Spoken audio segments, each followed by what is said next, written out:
বিভিন্ন মানুষের সাথে নেটওয়ার্কিং গড়ে তোলা এবং এই নেটওয়ার্কিংয়ের মাধ্যমে মানুষের সাথে যোগাযোগ স্থাপন করার মাধ্যমে আপনারা কিভাবে নিজেকে আরও বেশি এগিয়ে নিয়ে যাবেন সেই বিষয়গুলো নিয়ে আজকে আলোচনা করব এই ভিডিওটিতে। আমরা বিভিন্ন সময় বিভিন্ন কারণে বিভিন্ন মানুষের সাথে পরিচিত হই। কিছু ক্ষেত্রে এ পরিচয় ভালো সম্পর্ক গড়ায়। সম্পর্ক গড়ার এই বিষয়কে নেটওয়ার্কিংও আমরা বলে থাকি। আপনি যখন বেশি সংখ্যক মানুষের সাথে সুসম্পর্ক তৈরি করতে পারবেন, প্রয়োজনীয় মুহূর্তে সহায়তা পাওয়ার সম্ভাবনা তত বেশি বেড়ে যাবে। বিশেষ করে প্রফেশনাল জীবনে এটি কাজ দেবে অনেক বেশি। কিন্তু কিভাবে নিজের নেটওয়ার্ককে আরও বেশি বড় করবেন এবং কিভাবে নেটওয়ার্কটাকে আপনি বিভিন্ন অ্যাঙ্গেলে সেটাকে এনহ্যান্স করতে পারেন সে বিষয়ে আলোচনা করব আজকের এই ভিডিওটিতে। এই ভিডিওটি দেখলে আপনারা হয়তোবা পার্সোনাল বলেন আর প্রফেশনাল লাইফ বলেন, যে কোনো লাইফে আপনারা কাজে লাগাতে পারবেন। প্রথমে যে বিষয়টি আমি বলবো সেটি হচ্ছে আপনার নেটওয়ার্কিং বাড়ানোর জন্য যে পয়েন্টটিকে বেশি গুরুত্ব দেবেন সেটি হচ্ছে choose a topic to talk about. যার সাথে কথা বলবেন তার পছন্দের বিষয়ের সাথে আপনার পছন্দের বিষয় মিল আছে কি না তা যাচাই করে নেবেন। মিল থাকলে স্বাচ্ছন্দ্যে কথা চালাতে পারবেন, যা সুসম্পর্ক তৈরিতে বেশ ভূমিকা পালন করবে। ধরা যাক আপনারা দুজন হয়তোবা অ্যারিস্টটলের ভক্ত, তার সাথে অ্যারিস্টটল নিয়ে কথা বলা শুরু করুন, দেখবেন আপনাদের আড্ডাটা অনেকটাই জমে উঠেছে। আর এই আড্ডা জমার মাধ্যমেই তার সাথে একটা সুসম্পর্ক গড়ে উঠবে। আর এই সুসম্পর্ক আপনার জীবনের কোনো একটা সময় ওই ব্যক্তিটির সহায়তা পেতে পারেন বা আপনি তাকে কোনো একটি কাজ সহযোগিতা করতে পারেন। এভাবে আপনারা নেটওয়ার্কটাকে সুসংগত রাখবেন। দ্বিতীয় যে পয়েন্টটির কথা বলবো সেটি হচ্ছে know who you want to network them. অর্থাৎ যার সাথে নেটওয়ার্কিং করতে চান তার ব্যাপারে প্রথমে আপনি কিছু জানুন। মানুষ নিজের সম্পর্কে কথা বলতে খুব পছন্দ করে, অর্থাৎ আপনার সম্পর্কে কথা কেউ বলুক এই বিষয়টি কিন্তু অনেকেই পছন্দ করে।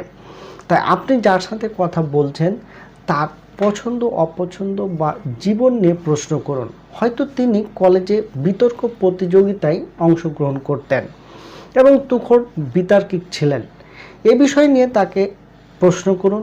কেউ যদি খেলার মাঠে খেলায় পছন্দ করে বা একজন খেলোয়াড় হয়ে থাকেন তাকে খেলা সম্পর্কে প্রশ্ন করুন বা সেই সম্পর্কে জানুন, দেখবেন তার প্রশ্ন দেওয়ার আগ্রহ বা আপনার সাথে কথা বলার আগ্রহটা অনেক বেড়ে যাবে।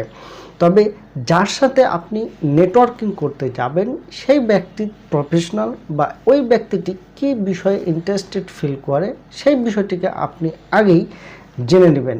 জেনে ওই বিষয় সম্পর্কে যদি আপনি তার কাছে জানার আগ্রহ পোষণ করেন বা ওই সম্পর্কে কোনো কথাবার্তা বলেন তাহলে আপনার প্রতি তার একটা ভালো সুসম্পর্ক গড়ে উঠবে। আর তৃতীয় যে পয়েন্টটির কথা উল্লেখ করব সেটি হচ্ছে stay connected through social media. আপনি কারো কাজ পছন্দ করলে তার সাথে লিঙ্কডইনে যোগাযোগ স্থাপন করুন। প্রফেশনাল নেটওয়ার্কিংয়ের জন্য এটি সবচেয়ে একটি গুরুত্বপূর্ণ মাধ্যম, তাই নিজের লিঙ্কডইন প্রোফাইলটাকে প্রপারলি সাজিয়ে নেন। এতে করে আপনি নিজেকে সঠিকভাবে উপস্থাপন করতে পারবেন অনেকজনের কাছে। আর এই লিঙ্কডইন সোশ্যাল মিডিয়াতে একজন প্রফেশনাল লোকদের জন্য সাজানো হয়েছে, সুতরাং আপনি একবার এই লিঙ্কডইন প্রোফাইলে গিয়ে নিজের বায়োডাটাগুলোকে সেট আপ করে নিন এবং অনেকগুলো মানুষের সাথে নিজেকে কানেক্টেড রাখুন। আর ফেসবুকে কারোর সাথে কানেক্টেড হতে চাইলে পূর্বে তার অনুমতি নিয়ে নেন। তবে ফেসবুকের চেয়ে আমি বেসিক্যালি লিঙ্কডইনকেই বেশি সাজেস্ট করব আপনাদের জন্য একে অপরের সাথে কানেক্ট হওয়ার জন্য, সেটা হচ্ছে লিঙ্কডইন। আর এই লিঙ্কডইনের মাধ্যমে আপনি আপনার প্রিয়জনের সাথে অথবা আপনার যে ব্যক্তিটির জন্য খুব জরুরি সেই ব্যক্তিটির সাথে কানেক্টেড হতে পারবেন এই সোশ্যাল মিডিয়া দ্বারা। আর চতুর্থ যে পয়েন্টটির কথা উল্লেখ করব সেটি হচ্ছে কিপ ইন টাচ রেগুলারলি, অর্থাৎ নিয়মিত যোগাযোগ রাখুন। নতুন মানুষের সাথে সম্পর্ক গড়ার পাশাপাশি পরিচিত মানুষের সাথে যোগাযোগ রাখাও খুব গুরুত্বপূর্ণ। কোনো অফিস ছেড়ে হয়তোবা নতুন অফিসে যোগ দিয়েছেন, তবু আগের অফিসের সহকর্মীদের সাথে যোগাযোগ রাখুন। নিশ্চিতভাবে এটি আপনার নেটওয়ার্কে শক্তিশালী করে ফেলবেন। আমরা অনেকেই এক অফিসে চাকরি করি বা একটা স্টেশনে চাকরি করার পর ওই স্টেশনে যতগুলো স্টাফ বা যাদের সাথে আমরা অনেক দিন ধরে চাকরি করেছি, আপনি যখন নতুন কোনো কর্মস্থলে যোগদান করেন তখন পুরাতন স্টাফগুলোর প্রতি আর অতটা আগ্রহ থাকে না বা তাদের সাথে অতটা নেটওয়ার্কিং বা যোগাযোগ স্থাপন করা হয় না। কিন্তু এটি মোটেও করা ঠিক নয়, কারণ সেই স্টাফই একদিন আপনার কোনো না কোনো কাজে আসতে পারে। সুতরাং আপনি যেখানেই থাকুন না কেন, নতুন লোকের সাথে যোগাযোগ স্থাপন করার সাথে সাথে পুরাতন জায়গায় যে লোকগুলোর সাথে আপনি কাজ করে এসেছেন তাদের সাথে নিয়মিত যোগাযোগ রাখুন। পঞ্চম যে স্টেপটির কথা বলবো সেটি হচ্ছে develop the habit of listening, অর্থাৎ আপনি কথা শোনার অভ্যাস গড়ে তুলুন। আমরা অনেকেই কথা ভালোভাবে শুনি না, কেউ যদি কোনো কথা বলে সেটাকে এক্স্যাক্টলি আমরা শুনতে চাই না, আর এই না শোনার কারণেই আমাদের অনেক মিসলিডিং হয়ে থাকে বা অনেক কিছু মিসিং হয়ে থাকে। যার সাথে কথা বলছেন তার বক্তব্যের উপর মনোযোগ দিন। তিনি হয়তো এমন কিছু জানেন যা আপনার কাজে আসবে, তাই তাকে প্রাসঙ্গিক কোনো প্রশ্ন করুন এবং সেই প্রশ্ন থেকে উত্তরগুলো জানার চেষ্টা করুন, যেই প্রশ্নের উত্তরগুলো আপনার জীবনে হয়তোবা কোনো এক সময় কাজে এসেও যেতে পারে। ষষ্ঠ যে স্টেপটির কথা বলবো সেটি হচ্ছে prove your skill through work. কোনো বিষয়ে আপনার দক্ষতা বা অভিজ্ঞতা থাকলে সেই সম্পর্কে অন্যদেরকে জানার সুযোগ করে দেন, এতে করে তারা প্রয়োজনে আপনাকে বিবেচনা করবেন। যেমন একটি কোম্পানিতে একজন কন্টেন্ট রাইটারের দরকার, সেই কোম্পানিতে আপনার একজন পরিচিত লোক চাকরি করেন, তিনি আপনার লেখালেখির দক্ষতা সম্পর্কে জানেন অথবা আপনি তাকে জানিয়ে রেখেছেন।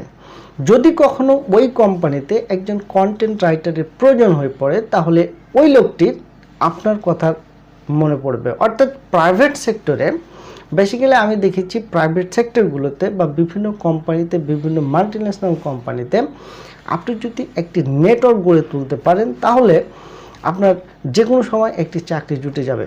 কারণ আপনার অভিজ্ঞতা এবং দক্ষতা যদি ওই কোম্পানির কোনো ব্যক্তির কাছে শেয়ার করে থাকেন বা জানিয়ে থাকেন তাহলে আপনাকে তার বিবেচনায় রাখবে। যদি কখনো ওই কোম্পানিতে তার ওই স্কিল বা ওই দক্ষতার লোকের প্রয়োজন হয়ে পড়ে তাহলে আপনার কথা চিন্তা করবেন এবং আপনাকে হয়তো বা কল বা মেসেজের মাধ্যমে যোগাযোগ করে সেই চাকরির জন্য অফার করতে পারেন। সুতরাং এইরকম নেটওয়ার্কিং গড়ে তুলে আপনি আপনার জীবনকে একটা ভালো জায়গায় সেট আপ করতে পারেন, অথবা আপনার প্রফেশনাল লাইফের জীবনটাকে স্মুথলি চালনা করার জন্য এইরকম নেটওয়ার্ক অতি জরুরি।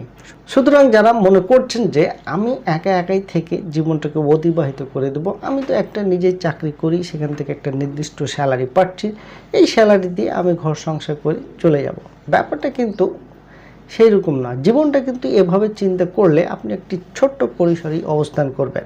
সুতরাং আপনাকে যদি একটি ব্রড মাইন্ডেড হিসাবে নিজেকে পরিচালনা করতে চান বা আপনার জীবনটাকে যদি আরও এক্সপ্যান্ড করতে চান তাহলে আপনাকে নেটওয়ার্ক গড়ে তুলতে হবে। একটা নেটওয়ার্ক, যে নেটওয়ার্কের মাধ্যমে আপনার জীবনটিকে বা আপনার জীবনের চলার পথকে আরও সহজ এবং গতিশীল করে তুলবে। তো আজকের মতো ভিডিওটি এখানেই। চেষ্টা করে দেখুন কিভাবে নেটওয়ার্কগুলো আপনি বাড়াবেন বা আপনার প্রিয়জনদের সাথে যোগাযোগ স্থাপন করবেন।